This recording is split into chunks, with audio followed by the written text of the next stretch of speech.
제가 자초한다기보다는 네. 그때 자유를 수호하는 변호사들이라는 이제 그 모임이 발족을 하면서요. 네. 그분들과 같이 제가 기자회견을 했습니다. 네. 그래서 뭐 저는 정치권에서 그 역할을 하고 저뿐만이 아니라 많은 정치인들이 함께 저는 해주셨으면 좋겠다고 생각하고요. 네.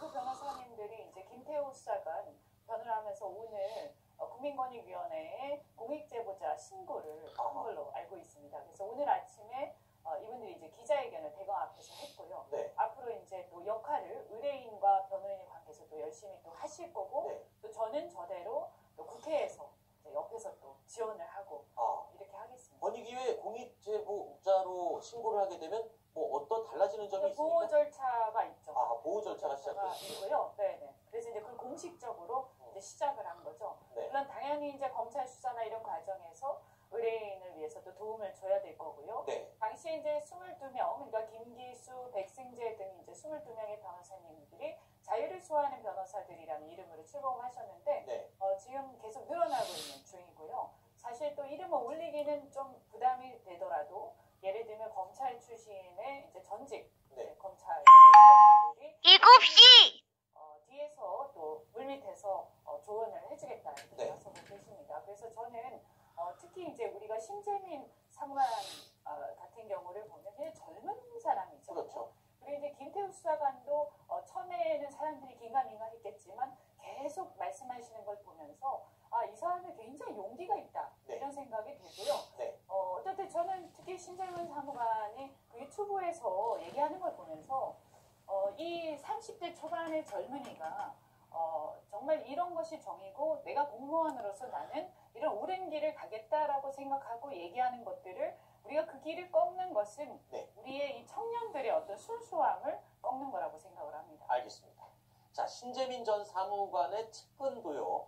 신 전 사무관의 진정성은 의심하지 말아달라라는 입장을 공개적으로 밝혔죠. 공익제보자가 맞냐라는 논쟁도 있던데, 언제부터 그렇게 공익제보의 형식이 중요했는지 유튜브로 했으니까 안 되고, 저는 공익제보에서 제일 중요한 건 그래서 그게 자익 김치가 중요한 거 아닌가요? 오히려 그렇게 한다는 거는 공익제보를 하지 말라는 뜻이죠. 저는 그렇게 생각합니다. 오히려 그런 잣대를 하나도 안 들이대야 진짜 공익제보가 가능해지지 않을까 생각이 돼요. 의원님 나오시기 전에 저 앞부분에 저희가 이 사건에 대해서 조금 언급을 했었는데 네.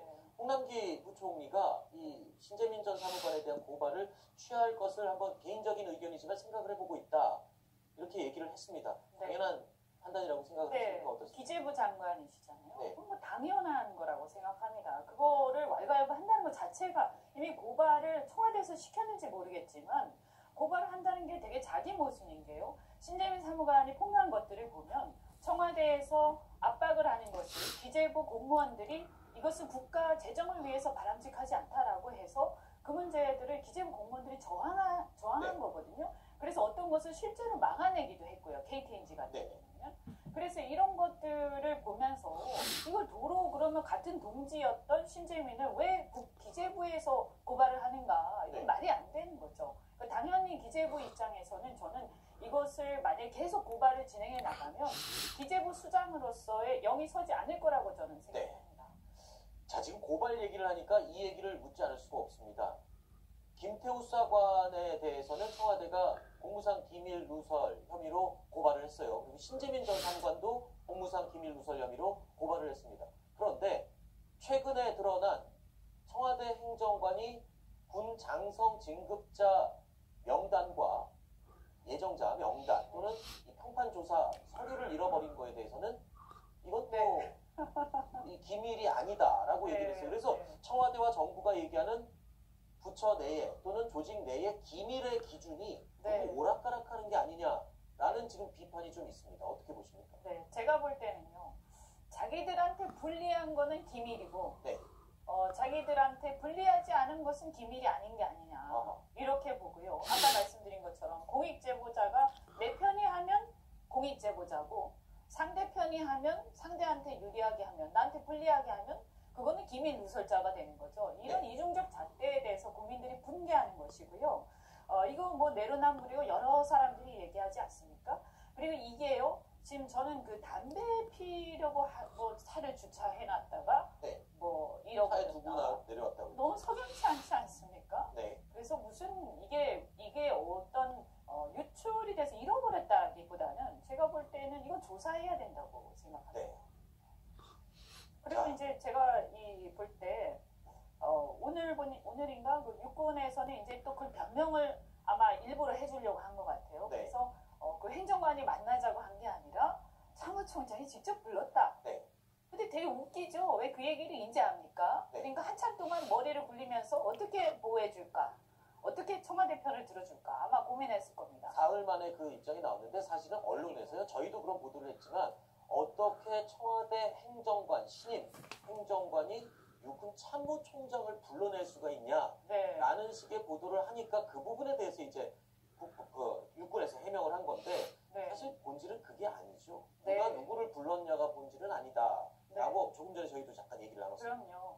이게 인사 문제 아닙니까? 인사 문제. 이 민감한 것들을 갖다가 그렇게 따로 이렇게 만난다는 것 자체가 웃기는 거고요. 만약에 그러면 육군 참모총장이 부르면 또 청와대 행정관 담당 행정이 간다라고 하면 그럼 모두 자기 인사와 관련된 자기 부서의 인사 관련된 거로 청와대 행정관 부르면 다 갑니까? 그렇지 않잖아요. 네. 그러니까 이건 앞뒤가 맞지도 않고 적절치도 않다. 이게 저는요, 이 적폐 청산한다고 지금 이 문재인 정부가 난리를 치지 않았습니까?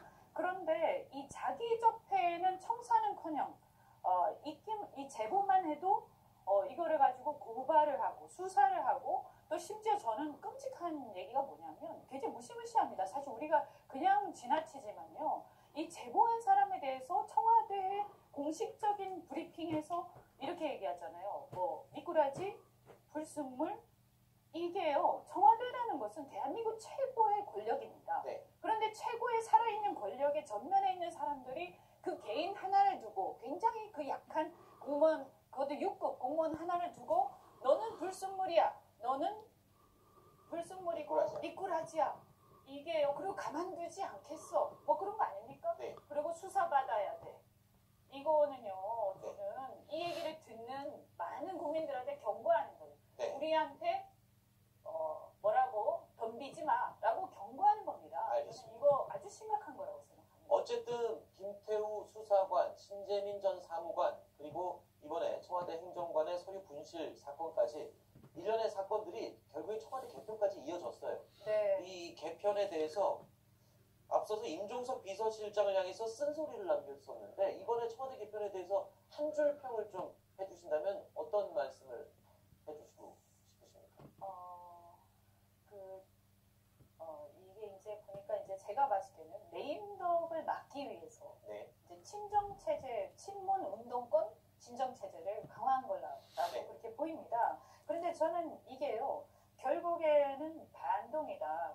대통령이 더 소통을 열심히 하고 좀 더 국민적 눈높이에서 맞게 가야 되는데 오히려 더 강화해버린 거예요. 그래서 앞으로도 독선이 될 거라고 독선적인 모습을 우리가 더 많이 보게 되지 않을까 이렇게 걱정이 되고요. 제가 볼 때 특히 비서실장 인선과 관련해서는 네. 친북이 가더니 친중이 왔다 네. 이런 생각이 들고요. 특히 그 노영민 비서실장 저는 해명해야 된다고 생각합니다. 어떤 과거에 사드 보복에 네. 대해서 중국의 사드 보복을 두둔하신 적이 있습니다. 지금같이 우리가 지금 중국하고의 관계가 굉장히 예민하지 않습니까? 네. 이런 상황에서 비서실장의 어떤 전적 이런 것들이 저는 문제가 될 거라고 생각하고요. 국민들을 그 전에 이제 임종석 비서실장에 대해서 전대협 출신으로서 어떤 종북 이런 논란들이 있었다라고 한다면 네. 또 마찬가지로 지금 노영민 비서실장은 친중 논란이 반드시 벌어질 수밖에 없다. 네. 또 하나가 그 국민소통수석이 언론인 출신을 쓰셨는데 네. 그런데 이제 그 면면을 봤을 때 좀 의심이 드는 게 언론을 더 확 잡으려고 하는 게 아니냐 네. 이렇게 걱정이 듭니다. 그래서 대통령께서 국민과 더 소통을 해야 되는데 네. 오히려 본인 주변을 둘러싸고 있는 사람들하고 친정체제를 구축함으로써 갈수록 불통으로 가는 게 아닌가. 네. 네. 뭐 여담입니다만 국민소통수석에 언론인 출신이 있다고 이 언론들이 확 쥐어지고 그러지는 않습니다. 그런데 이제 제가 듣기로는 네. 그분이 이제 강성이라고 들었거든요. 네. 물론 지켜봐야 되겠지만. 알겠습니다. 그래서 이제 저는 뭐 우리 언론이 우리가 보시다시피 막 탄압을 해도 공익제보자는 계속 나옵니다. 네. 마찬가지로 저는 한국에 지금까지 우리가 쌓아온 어떤 역사적 유산 이런 게 저는 없어지지 않을 것이다 이렇게 생각합니다. 사실 이 말씀을 하셨어요. 차지철 경호실장 흉내를 내고 있다. 포옹자분이 기분 좋으냐? 아, 네. 임종석 비서실장. 네. 지금 사진을 그래서 저희가 이 전방 시찰했던 이 선글라스 논란의 네. 그 문제 사진을 그때 저희가 굉장히 올라왔는데요. 부적절했죠. 왜냐하면 네. 대통령이 부재시에 외국 순방을 나갔었는데 네, 비서실장이라고 하면 일종의 보좌관이거든요. 네. 그런데 이제 본인이 부적절했다. 총리도 아닌데 알겠습니다. 장관들을 끌고 나가서 네. 저런 모습을 보였다는 것이 참 일단 향후 행보가 지금도 관심사예요. 지금 임종석 비서실장 전 이제 실장이죠. 이제 앞으로 총선 출마에 대한 이야기가 지금 계속 나오고 있어요. 뭐 통일부 장관으로 컴백하겠느냐 이런 얘기도 많이 해봤는데 총선설이 지금 굉장히 유력하거든요. 어떻게 보십니까? 네. 저는 뭐 그분이 나오면 오히려 더 전선이 명확해지기 때문에 네. 총선에서 굉장히 흥미진진한 싸움이 될 거라고 생각합니다. 네. 어쨌든 임종석을 필두로 해서 우리나라 이 86 운동권 특히 정치권에 진출해 있는 기득권 운동권 세력들은 저는 이제는 이 앞으로 향후의 미래의 우리나라가 경제를 발전시키고 좀 더 나은 어떤 국제 질서 속에서 대한민국을 찾기 위해서는 네. 이분들은 이제 역사상을 다 했기 때문에 네. 물러나야 될 세대라고 생각을 합니다. 그래서 이 86 운동권 세대의 이 정치인들과 네. 한판 어떤 승부를 벌일 수 있는 굉장히 재미있는 선거가 될 거라고 생각합니다. 사실 의원님도 같이 운동권 저는 아닙니다. 그 밑에 세대입니다. 그렇죠. 네, 바로 밑에 세대. 알겠습니다. 네. 자, 이 일단 공약 1호였던 문재인 대통령의 공약 1호 광화문 시대 선언도 지금 좌절이 됐습니다. 뭐 완전히 무산된 건 아니라고 여당에서는 이야기를 하고 있습니다만 이 부분에 대해서도 하실 말씀이 있으실 것 같아요. 아니 뭐 처음에 시작할 때 국민과 소통하겠다. 그래서 사실은 국민들이 이제 그 전에 불통 정부라는 거에 대한 어떤 약간 피로감이 있었기 때문에 문재인 정부 처음에 출범할 때 굉장히 기대가 있었어요. 솔직히 뭐 저는 크게 기대 안 했지만 그런데 이제 소통을 포기하신 건가 이런 생각이 들고요. 광화문에 나가 있다고 거기다가 뭘 짓겠다 이게 중요한 게 아니고요. 이 청와대 부중문궐에 갇혀가지고 이 제대로 된 바닥 민심을 제대로 모르는 게 굉장히 문제이기 때문에 그런 것인데 광화문 나가서 사람들이 데모하는 얘기도 들어보고 그리고 반대파들의 얘기도 들어보고 얼마나 민심이 차가운지도 좀 들어봐야 되는데 이걸 자꾸 피하시면 어떡하냐. 특히 외국에 갔다가 순방 갔다 오시면서 뭐 기자들이 이제 경제 물어보니까 경제는 묻지 말라 이러셨잖아요. 네. 그때 그 생각이 나면서 점점점 대통령께서 이렇게 좀 고립되어가는 느낌이 들어서 나라를 위해서 이제 심각한 문제가 좀 있는 것 같다. 알겠습니다. 일단은 뭐 국민들과 함께 소주 한 잔, 맥주 한 잔 할 수 있는 모습을 많이 기대를 했었는데